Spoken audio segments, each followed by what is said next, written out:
자, 2025년도가 밝아왔고 우리가 첫 번째 주일 예배를 하나님 앞에 드리고 있습니다. 올 한 해 우리 사랑하는 성도님들에게 하나님의 놀라운 은혜와 축복과 평강이 넘치기를 바랍니다. 올해의 주제는 복음을 살다입니다. 우리가 그동안 복음에 대해서 많이 들어왔고 너무 당연한 주제 같아서 복음은 기독교의 기초적인 주제에 불과하다고 여길 수가 있습니다. 그래서 그냥 예수 믿고 천국 가는데 필요한 메시지 정도로 생각하기가 쉽다는 거예요. 그러다 보니까 복음이 축소가 되고, 복음은 예수 믿고 이 땅에서 잘 살다가 죽어서 천당 가는 것이 전부인 것처럼 생각할 수가 있다는 거예요.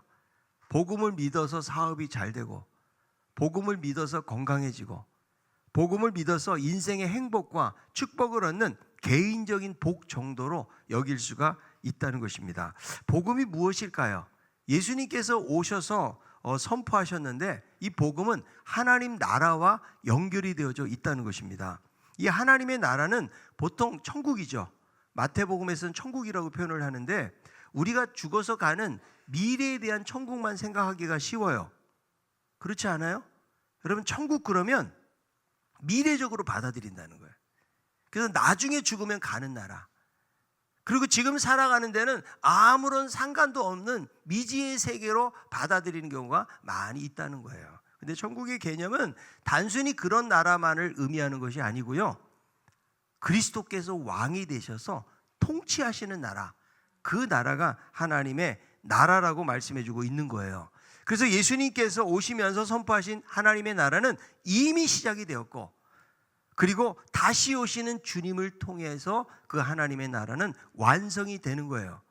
그러니까 우리는 지금 어떤 시기를 살아가고 있을까요? 이미와 아직 사이를 살아가는 거죠. 그때가 성경에서는 말세라고 그렇게 우리에게 가르쳐주고 있는 것입니다. 그러니까 복음을 살다라는 개념은 우리가 예수 믿어가지고 현세적인 축복을 누리면서 나중에 천국에 가는데 그 어떤 소망 같은 거, 이런 정도로 생각하지 말라는 거예요.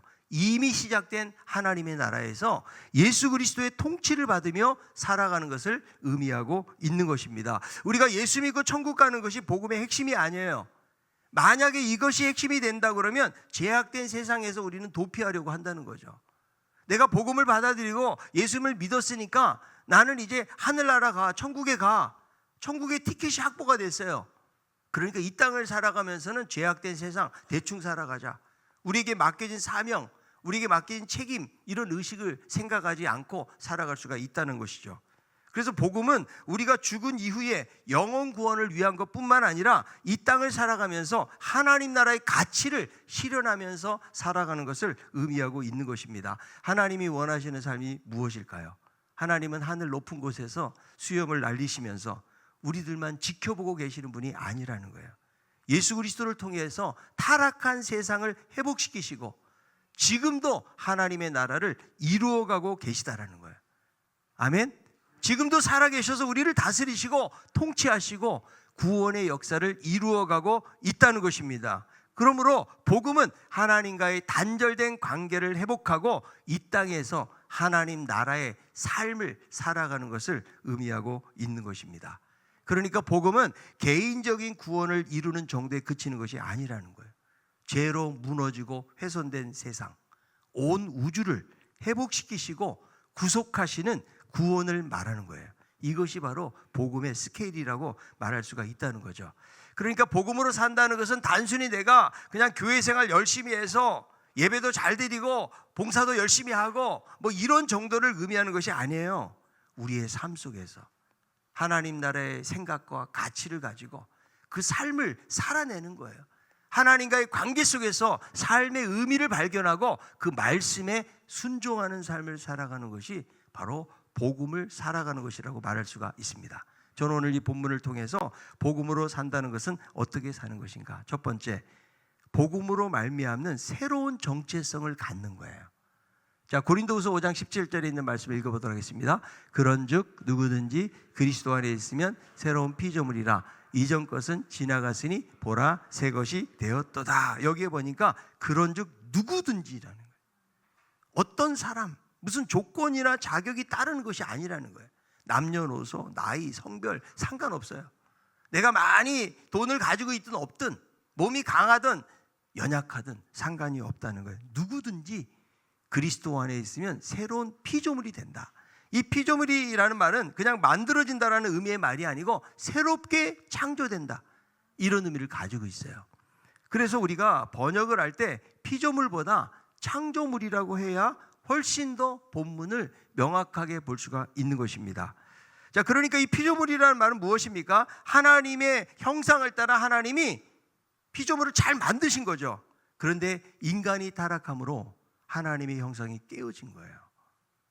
그래서 피조물은 본래의 상태를 잃어버리고 죄로 인해서 고통과 썩어짐의 종노릇하는 그런 자리로 들어가게 된 것입니다.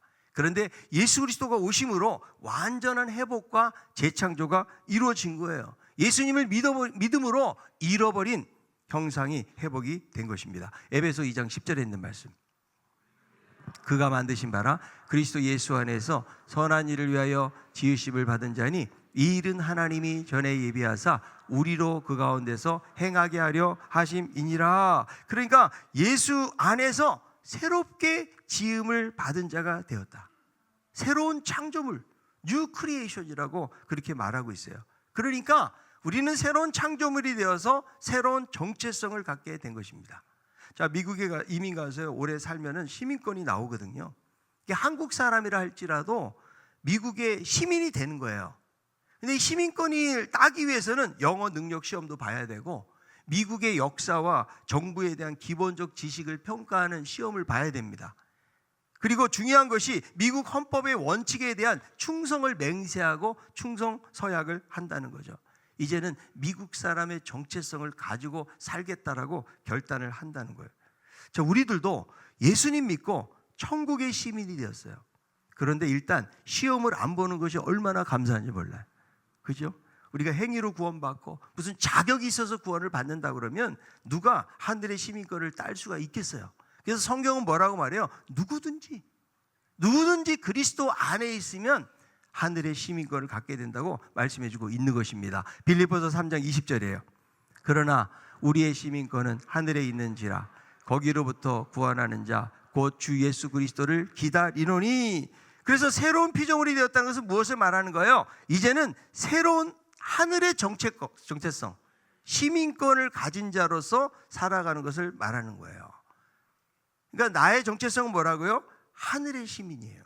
자, 옆에 있는 분에게 당신은 천국 시민권자입니다. 근데 인상 쓰면서 말하지 말고 다시 한번, 당신은 천국 시민권자입니다.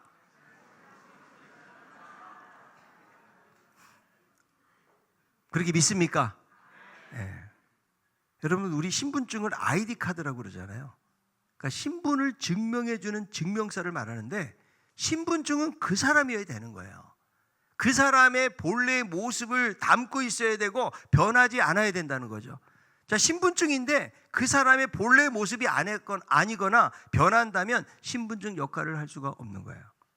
제가 우리 교육자들 새로 이렇게 청빙할 때 이력서를 바꿔서 그 사람을 만나면 충격받을 때가 있어요. 제가 하도 사진을 뽀샵을 해가지고 완전히 다른 모습으로 오는 분들도 가끔 있는 것을 볼 수가 있는데요, 그 모습 그대로를 보여줘야 되는 거예요. 제가 한 번은 과거에 부목사 때 교회에서 이렇게 사역을 하고 있는데 교회를 나가는데 어떤 한 분이 저를 툭 치는 거예요. 그래서 누군가 하고 봤더니 어디서 많이 본 분 같은데 누군지는 잘 모르겠는 거예요. 그분이 결국은 제가 잘 아는 권사님이에요. 그런데 이분이 성형외과에 가가지고 코를 하도 올려가지고 완전히 모습이 바뀐 거예요. 그분이 원래 코가 좀 넓적했거든요. 인물이 없었어요. 그런데 남편이 사업이 잘 돼가지고 남편이 성형수술 시켜줬다는 거예요. 그래가지고 완전히 변한 모습으로 저에게 툭 치면서 인사를 하는 거였죠. 제가 속으로 생각했어요. 주님도 못 알아보시면 어떡하나. 그러니까 여러분, 너무 바꿀 생각하면 안 되는 거예요. 원래 그 모습이 그 사람인 것이죠. 그래서 우리 그리스도인들은 복음으로 말미암아 새롭게 만들어진 정체성을 가지고 살아간다는 거죠. 그런데 우리가 지금 가지고 있는 정체성은 어디서 만들어진 것입니까? 주로 부모님 혹은 다른 사람들의 평가에 의해서 내 정체성이 만들어졌다는 거죠. 우리가 여러분 어린 시절을 어떻게 보내느냐에 따라서 그 사람이 달라지잖아요. 어렸을 때 부모의 사랑을 제대로 못 받고 또 아주 엄하게 이렇게 여러분 양육되어지다 보면은요, 나중에 어른이 되어서도 상당히 부정적인 그런 자아상을 갖기가 쉬워요. 그래서 우리 부모님들이 사실은 뭐 완벽하게 양육할 분들이 어디 있겠어요. 여러 가지 어려운 중에서 우리가 시대를 거쳐오면서 이렇게 자라다 보니까 어려움이 참 많이 있잖아요. 그러다 보니까 사실은 우리 스스로가 내 자신을 생각할 때도 좀 괜찮은 사람처럼은 생각을 잘 못할 때가 많다는 거예요. 여러분 스스로를 바라볼 때 괜찮다고 여기십니까? 아니면 조금은 형편없고 쓸모없는 존재로 여겨지십니까? 그게 그 사람이 가지고 있는 정체성이라는 것이죠. 대부분 세상에서 만들어진 평가에 의해서 내 자신을 바라보게 될 때가 참으로 많이 있다는 거예요. 바보 빅터라는 책이 있는데요, 이 책은 국제멘사협회 회장을 지냈던 천재 빅터 세리브리아코프라는 사람의 그 어떤 실제 이야기를 다룬 책이에요. 빅터는 선생님과 친구들에게 IQ 73이라며 바보로 놀림을 받았어요. 자기의 독창적인 아이디어를 가지고 했는데도 전후 사정을 보지 않고 다른 사람의 것을 베꼈다라고 그런 누명을 쓰기도 합니다. 빅터는 주변의 차가운 냉대와 무시 속에서 점점 자신감을 잃고 하찮은 사람처럼 여기며 살게 되는데, 우연히 길거리 광고판에서 보게 된 수학 문제를 풀게 된 빅터는 광고를 낸 회사에 취직을 하게 됩니다. 회사에 입사하고도 여러 가지 아이디어를 냈어요. 근데 번번이 현실의 벽에 부딪히는 거예요. 그런데 번뜩이는 아이디어가 필요했던 테일러 회장이 빅터의 잠재되어 있는 능력을 높이 평가하게 된 것입니다. 그러다가 빅터는 우연히 자신의 IQ가 73이 아니고 173이라는 것을 알게 돼요. 빅터는 그때서 깨닫습니다. 자기가 잠재력을 펼치지 못했던 장본인이 바로 자신이었다는 거예요. 자기 스스로를 늘 바보라고 여기면서 살았기 때문에, 그러니까 남이 아닌 내 인생인데 정작 그 삶 속에 내가 없었던 거예요. 세상이 붙여준 이름을 가지고 이 사람은 살았다는 거죠. 그래서 자기 자신이 스스로 바보로 만들었다는 사실을 알게 된 빅터는 다양한 아이디어를 거침없이 발표해서 결국은 자기 자신을 찾아간다는 이야기가 담겨져 있어요. 자기를 바보라고 생각하면 바보로 살게 되는 거예요. 그래서 정체성이 중요하다고요. 나는 참 쓸모없는 사람이야 라고 여기는 사람이 쓸모있는 삶을 살 수가 없어요.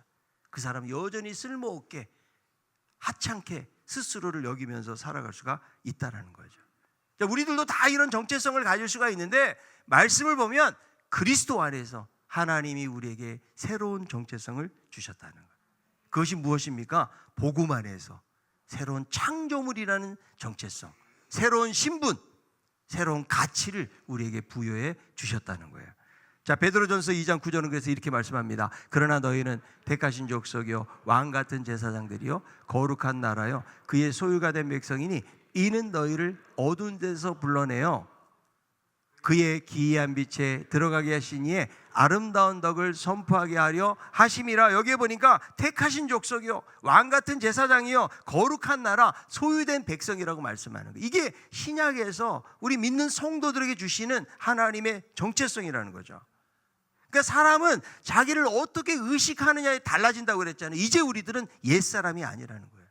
근데 우리는 죄인이고 늘 죄를 지을 수밖에 없는 어쩔 수 없는 존재다. 여러분, 이런 삶을 살잖아요. 절대로 죄를 이길 수가 없다는 거죠. 우리는 새로운 정체성을 부여받은 거예요.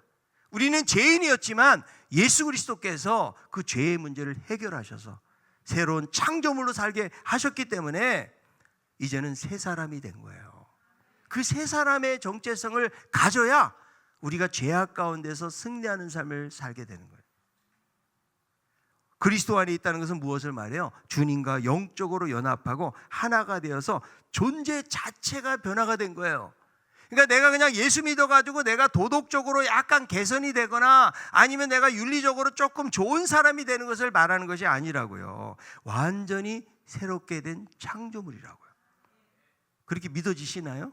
자, 옆에 있는 분에게 당신은 새로운 창조물입니다. 성형수술 안 해도 됩니다, 여러분. 그래서 이제는 창조가 되었기 때문에 옛사람의 가치로 사는 것이 아니에요. 새로운 사람의 가치를 가지고 복음적인 가치관으로 살아갈 수밖에 없다는 것입니다. 두 번째는 무엇입니까? 복음을 통해서 죄로부터 자유함을 얻게 되었다는 거예요. 말씀해 보니까 이전 것은 지나갔다. 그러니까 예수 그리스도를 믿음으로 말미암아 그리스도 안에 있잖아요. 이전 것은 지나간 거예요. 여러분, 역사를 BC와 AD로 나누잖아요. 예수님의 탄생을 기점으로 해가지고요. 예수님 이전하고 예수님 이후가 나눠지게 되어진다는 거죠. 과거에는 죄에서 종노릇하고 속박의 지배를 받으며 살았다는 거죠. 자, 우리나라가 일제 치하에서 36년의 식민지 생활을 하잖아요. 이 치욕의 역사잖아요. 근데 일본 법대로 따라가야 돼요. 이 민족의 특성을 말살하도록 하기 위해서 막 일본에 동화시키는 정책들을 얼마나 많이 썼어요. 농산물 다 착취해 가고 말이죠. 그리고 군대 보내고 징용 끌려가고 막 그랬잖아요. 자신의 이름도 성도 쓸 수 없도록 창씨 계명을 종용하기도 했잖아요. 그래서 애국자들이 감옥에 들어가고 지식인들은 회를 망명하기도 했어요. 그리고 신사참배 때문에, 이것 때문에 순교자도 생기기도 했지만 많은 사람들이 신앙의 변질을 가져오는 수치를 당하기도 했다는 거예요. 그런데 언제 바뀝니까? 1945년 8월 15일 해방이 되는 거예요. 그때는 일본 사람 눈치 볼 것이 없어요. 일본의 법에 매이는 것이 아니고 이제는 대한민국 민족으로 당당하게 살아가는 거예요. 아멘입니까? 그래서 여러분, 세계에서 지금 한국 사람들처럼 일본을 무시하는 사람들이 없다는 거예요. 예수 믿으면 죄에서 해방되고 무엇을 얻게 된다? 자유함을 얻게 된다. 나 자유 얻었네, 너 자유 얻었네, 우리 자유 얻었네. 아멘. 그래서 여러분, 예수님 믿으면 뭐가 생기는 거예요? 기쁨이 생기는 거예요. 우리가 예수 믿어가지고 내가 그냥 사업이 잘 되고 건강해지고 이런 여러분 환경적인 변화 때문에 기쁜 게 아니라고요. 내면적으로 내가 새로운 창조물이 되니까, 예수님 때문에 내 죄가 깨끗하게 해결이 되니까 거기서 자유함과 기쁨이 생겨나게 되는 것입니다. 그래서 이제는 옛사람에서 벗어나는 거라고 성경 말씀하거든요. 자, 로마서 6장 6절에 있는 말씀 읽어봅니다.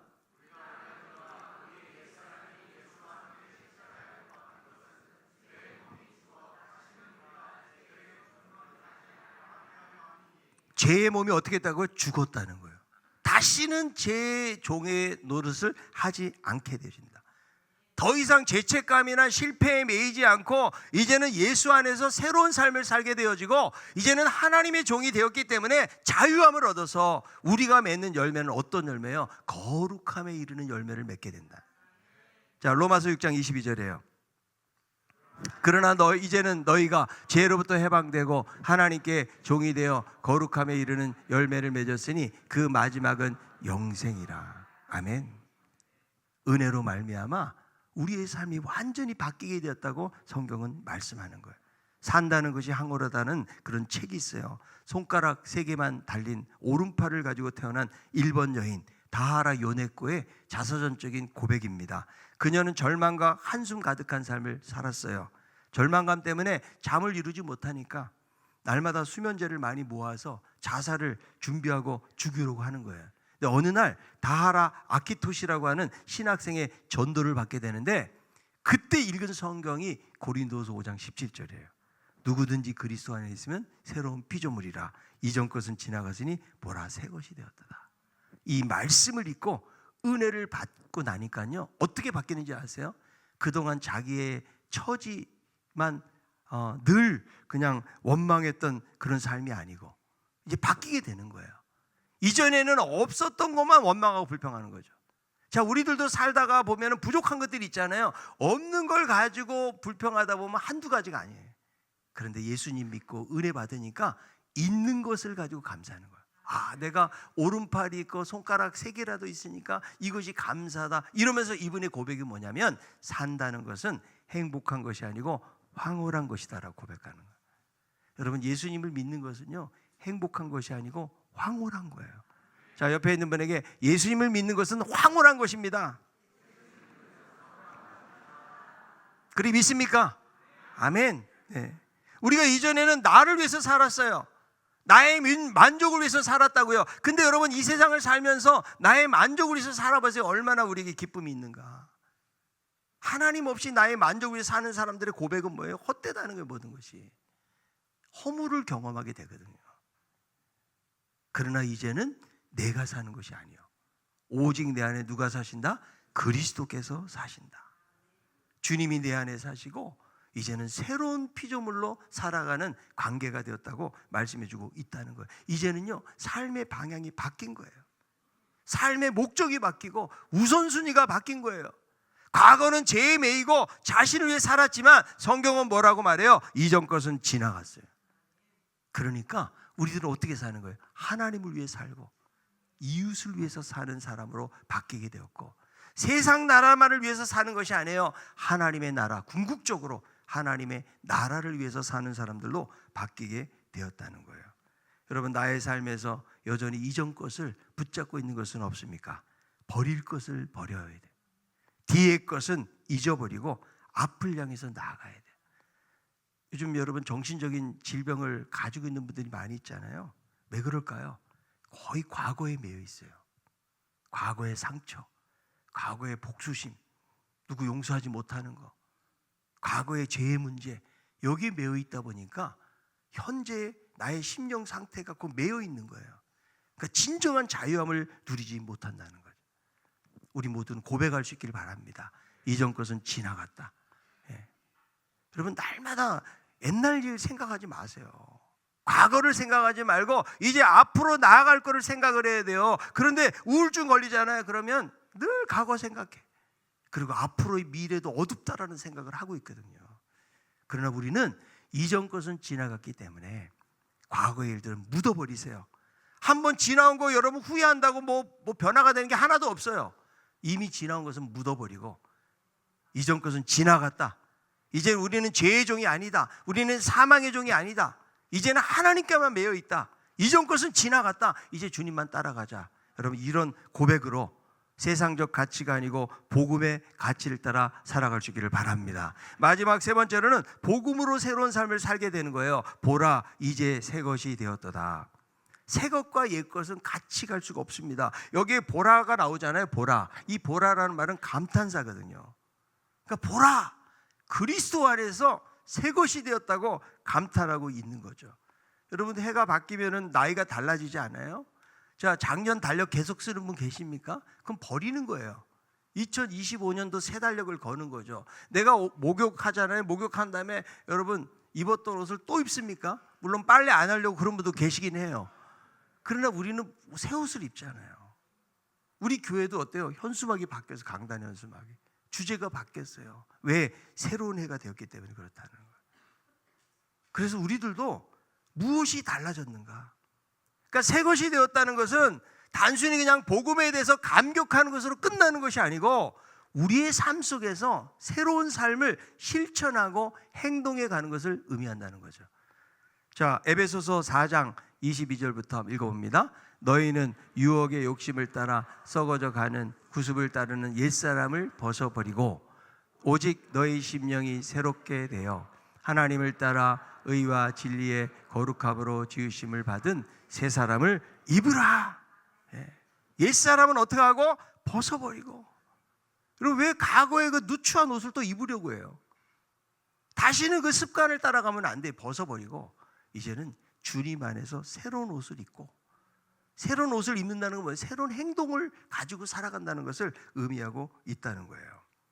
그래서 복음으로 산다는 것은 무엇을 말해요? 우리의 생각이 바뀌고 우리의 가치가 바뀌고 의지가 바뀌고 삶이 바뀌는 것을 의미하는 거예요. 자, 옆에 있는 분에게 말합시다. 복음으로 사는 사람은 삶이 바뀌는 것입니다. 여러분, 하나님이 정말 기뻐하시는 건 그거예요. 우리가 막 세상에서 살아가는 거는 막 자기 기분 내키는 대로 살다가 주님 잘못했습니다. 그런 예배를 하나님 원하시지 않는다는 거예요. 우리의 삶을 받으시길 원하시는 거예요.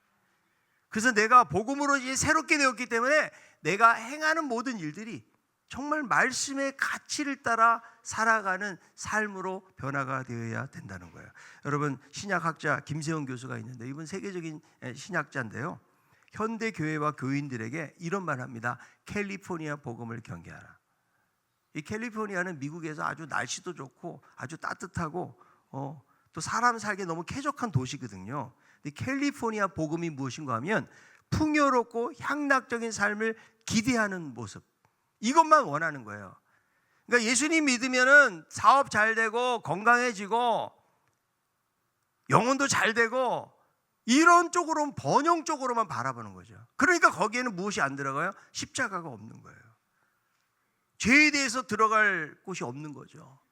그냥 교인들에게 편리한 부분들에 대해서 이 세상을 어떻게 하면 행복하게 살아갈 수 있을까? 뭐 그런 부분들만 이야기하기 때문에 그것을 경계하라고 이야기하고 있다는 거죠.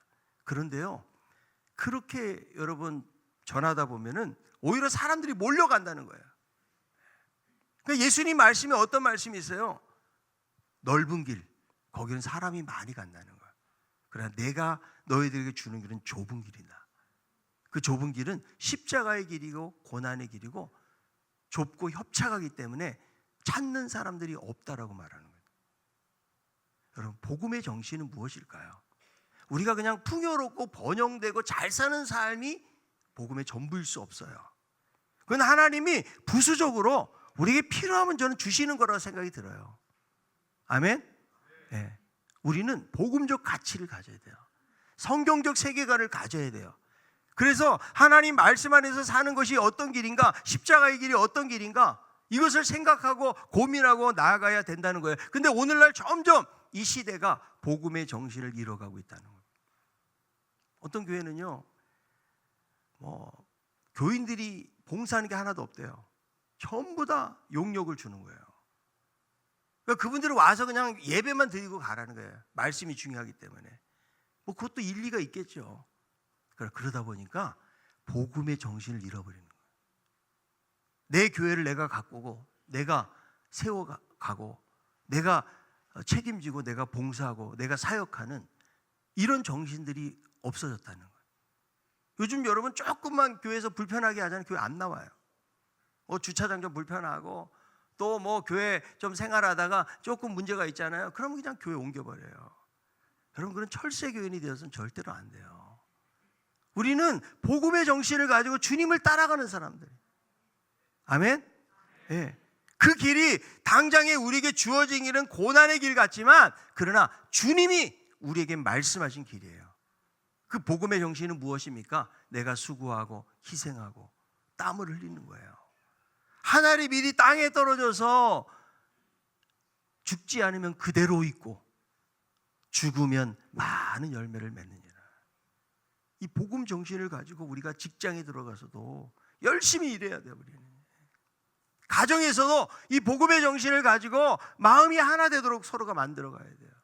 우리 교회 안에서도요, 복음의 정신을 가지고 내가 뭔가 좀 책임지고 교회를 위해서 좀 해야겠다. 알아서 다 하겠지. 여러분, 그런 마음이 안 생겨요. 저도 제가 부목사 할 때는요, 예배당 지나가다 휴지도 잘 안 주었어요. 여기 담임 목사가 되니까 요만한 거 있는 것도 지나가다가 있으면 죽게 되더라고. 왜냐하면 책임의식이 있다 보니까 그런 거. 여러분, 이 교회는요, 하나님의 교회는 여러분들의 교회, 그리고 그리스도가 주인 되시는 교회예요. 그래서 하나님, 이 복음의 정신이 필요합니다. 요즘 너무 우리가 나태해지고 게을러지고 태만하게 살지는 않습니까? 그냥 풍요를 쫓아 살아가고 있지는 않습니까? 그냥 조금만 불편하면 견디지 못하지는 않습니까? 우리가 복음의 정신을 좀 새롭게 해야 된다고 생각이 들어요. 여러분, 복음은요, 죽은 심령을 살리는 능력이 있는 거예요. 아멘. 에스겔에게 하나님은 환상 보여주시잖아요. 골짜기에 그냥 수많은 해골뼈들이 있잖아요. 그런데 하나님의 기운이 들어가니까 뼈가 연결되고 살과 가죽이 붙으면서 하나님의 군대를 이루는데, 그 에스겔 골짜기에 있는 그 해골뼈는 무엇을 말해요? 이스라엘 백성들의 현재 상태를 말해주는 거예요. 포로로 잡혀가서 낙심하고 아무 소망 없이 무기력해 지내는 그들의 삶을 보면서 하나님 그런 환상을 보여주시는 거예요. 우리들도 신앙생활 오래 하다 보면 되게 타성해져요. 굳어져요. 매너리즘에 빠지게 됩니다. 예배를 사모하지 않아요. 말씀을 사모하지 않고 기도하는 것을 사모하지 않아요. 어느덧 그냥 편한 것을 쫓아가는 우리들의 모습을 보지 않습니까? 우리가 복음으로 사는 것은 그냥 구호만 외치는 것이 아니에요. 복음으로 살아내야 돼요. 아멘. 이 복음 정신을 가지고 예수님께서 가셨던 그 길을 걸어가는 게 복음을 살다예요. 우리의 직장에서, 우리의 삶의 터전과 현장 속에서 정말 주님이라면 어떻게 사셨을까? 이런 복음적인 가치를 가지고 내가 수고하고 희생하고 하늘에 썩는 미랄이 되어서 세상을 바꾸고 변화시키는 삶을 살기를 원합니다. 이 복음을 통해서 다시 한번 우리의 식어졌던 우리 가슴들이 좀 뜨거워지기를 원해요. 정말 주님 사랑하고 이웃 사랑하고 믿음으로 이 세상을 살아가고자 하는 그런 결단이 우리 모두에게 있기를 바랍니다. 2025년도 복음을 살아가는 우리 모두가 다 될 수 있기를 바랍니다. 나를 잘 생각하면서 주님의 은혜 생각하며 찬양하겠습니다.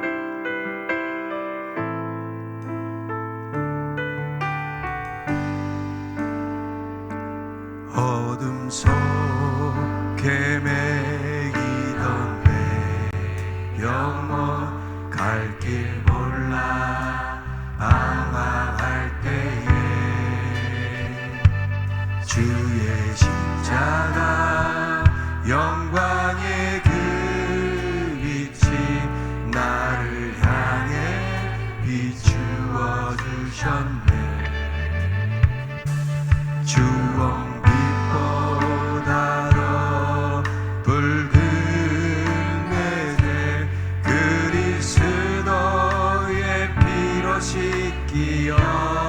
완전한 사랑 주님의 은혜로 완전한 사랑 주님의 은혜로 새 생명 주께 얻었네. 은혜 아니면 나서지 못하네. 은혜 아니면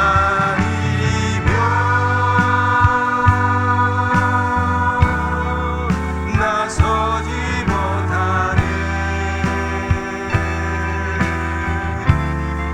십자가의 그 사랑 능력 아니면 나서지 못하네.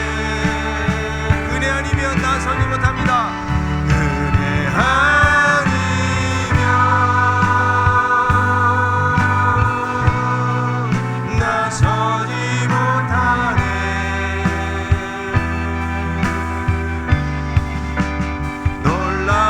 사랑 그 은혜 아니면 나서지 못하네. 나의 노력과 의지가 아닌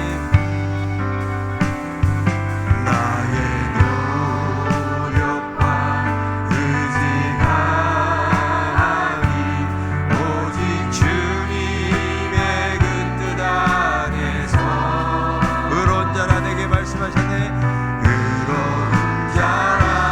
내게 말씀하셨네. 완전하신 그 은혜로 완전하신 그 은혜로 은혜 아니면 나서지 못하네. 은혜 아니면 나서지 못합니다. 나서지 못하네. 십자가의 그 사랑 능력 아니면 나의 그 사랑 능력 아니면 나서지 못하네. 은혜 아니면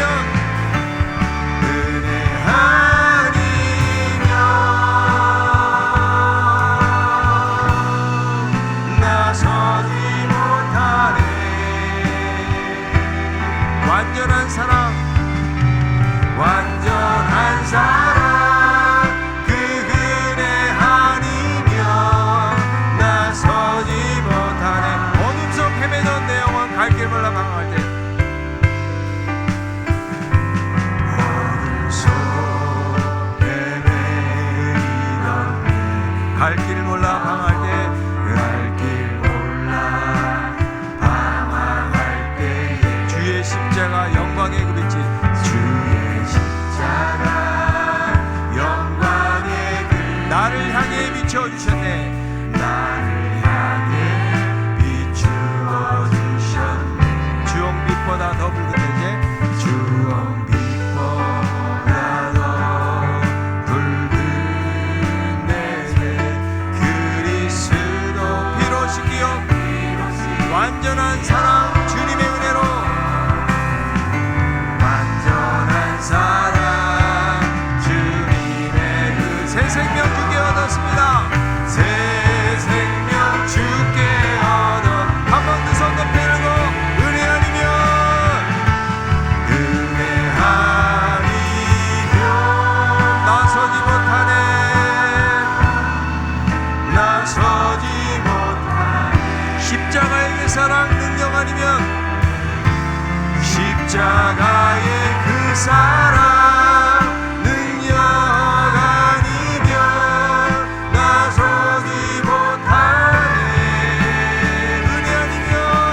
그렇습니다.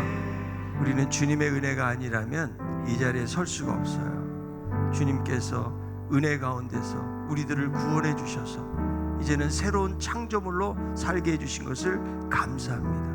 우리의 정체성은 세상에서 주어지는 평가 아니에요. 주님이 나에게 주신 정체성을 가지고 사는 거예요. 그리고 이전 것은 지나갔기 때문에 이제 과거의 죄책감에 매이지 않게 도와주시고 주님 안에서 진정한 자유함을 누리기를 원합니다. 복음은 삶이 바뀌는 거예요. 우리가 풍요롭고 번영의 삶을 추구하는 것이 아니고 십자가를 지고 헌신하고 수고하고 희생하고 하나님의 썩는 미랄이 되어서 하나님 우리의 가정을 바꾸고 교회를 바꾸고 세상을 바꾸는 그런 삶을 하나님이 기대하고 계세요. 하나님 2025년도 복음으로 살기 원합니다. 우리에게 희미해졌던 복음의 정신을 다시 한번 우리가 깨닫게 하셔서 복음으로 살아갈 수 있도록 도와달라고 말씀을 생각하며 같이 한번 기도하겠습니다. 하나님 아버지 은혜를 감사합니다. 우리 하나님께서 2025년도 하나님 저희들 이곳에 다시 세우시고 예배케 하신 것을 감사합니다. 아버지 하나님이여 어둠 속에 방황하는 우리 영혼들을 구원해 주셔서 하나님 하늘의 시민권을 갖게 하시고 새로운 이름으로 마음을 살게 하시는 것을 감사합니다. 주님 안에서 새롭게 창조되었사오니 아버지 많은 정체성 가지고 살게 도와주시고 하나님 아버지 이런 것을 지나갔다 그랬는데 우리는 죄에 매이고 죄책감에 매이고 여러 가지 과거의 실수와 허물과 상처에 매여 살아갈 때가 많이 있사오니 주여 우리들을 그리스도 안에서 자유함을 얻기를 원합니다. 아버지 복음으로 세상을 살아가는데 우리가 풍요롭고 번영의 삶을 추구하는 것이 아니고 십자가의 길을 가게 하시고 하나님 먼저 수고하고 희생하고 하나님의 썩는 비란이 되어서 세상을 아버지 변화시키고 바꾸는 그런 복음적인 삶이 될 수 있도록 아버지 우리의 삶을 바꾸시기를 원합니다. 하나님 도우시고 은혜를 더하여 주시기를 원합니다. 아버지 도와주시옵소서. 하나님 아버지 어둠 속에 방황하는 영혼들 하나님께서 구원해 주시고 이제는 새로운 피조물로 삼아주시니 감사합니다. 누구든지라고 말씀해 주셨사오니 아버지 누구든지 안에 저희들이 포함되게 하신 것을 감사합니다. 이제는 아버지 우리의 신분이 바뀌었다는 것을 기억하게 도와주시고 새로운 정체성으로 살아갈 수 있도록 도와주시옵소서. 이전 것은 지나갔다고 했는데 우리는 여전히 과거의 죄에 매이고 죄책감에 매이고 상처에 매이고 하나님 복수심에 매이고 과거에 해결하지 못한 것들을 후회에 매이고 하나님 아버지 우리가 낙심하며 살아가고 있지는 않은지요. 이제는 주님께서 우리의 죄를 하나님 깨끗하게 씻어주셨다고 말씀해 주셨사오니 주 안에서 진정한 자유함을 누리게 하여 주시옵소서. 하나님 아버지 우리가 복음으로 사는 것은 삶이 바꾸는 것이라고 말씀해 주셨사오니 아버지 하나님 우리가 복음의 바른 정신을 가지고 살아가기를 원합니다.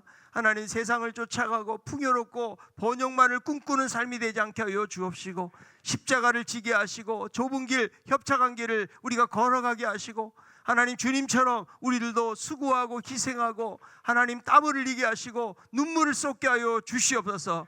그래서 하나님 아버지 정말 하늘의 밀이 땅에 떨어져서 죽지 않으면 그대로 있지만 죽을 때 열매를 많이 맺는다고 말씀해 주셨사오니 우리가 십자가를 지고 죽게 하여 주시옵소서. 그래서 복음의 정신으로 가정을 바꾸고 교회를 바꾸고 세상을 바꾸는 하나님의 사람들이 다 될 수 있도록 저희들의 삶을 인도하여 주시옵소서.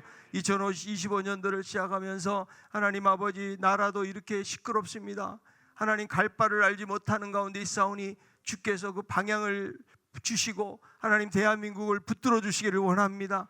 하나님 경제적으로도 많이 위축되고 어려운 가운데 있습니다. 하나님이 붙들어 주시기를 원합니다. 그래서 우리가 날마다 주의 은혜를 의지하면서 2025년도 하나님께 맡기고 믿음으로 담대하게 나아갈 수 있는 은혜를 저희 모두에게 허락하여 주시옵소서. 예수님의 이름으로 기도합나이다. 아멘. 이제는 선한 목자 되셔서 우리의 삶을 인도하시고 우리를 새로운 피조물로 회복시켜 주시는 우리 주 예수 그리스도의 크신 은혜와 하나님의 놀라운 사랑과 성령님의 감동 감화 교통인도 역사하심이 이전 것은 지나갔고 보라 새 것이 되었도다. 새 사람 새 신분을 가지고 정말 주님이 기뻐하시는 복음적인 삶을 살아가기를 소원하는 우리 성도들 머리머리 위에 이제로부터 영원토록 함께 있을지어다.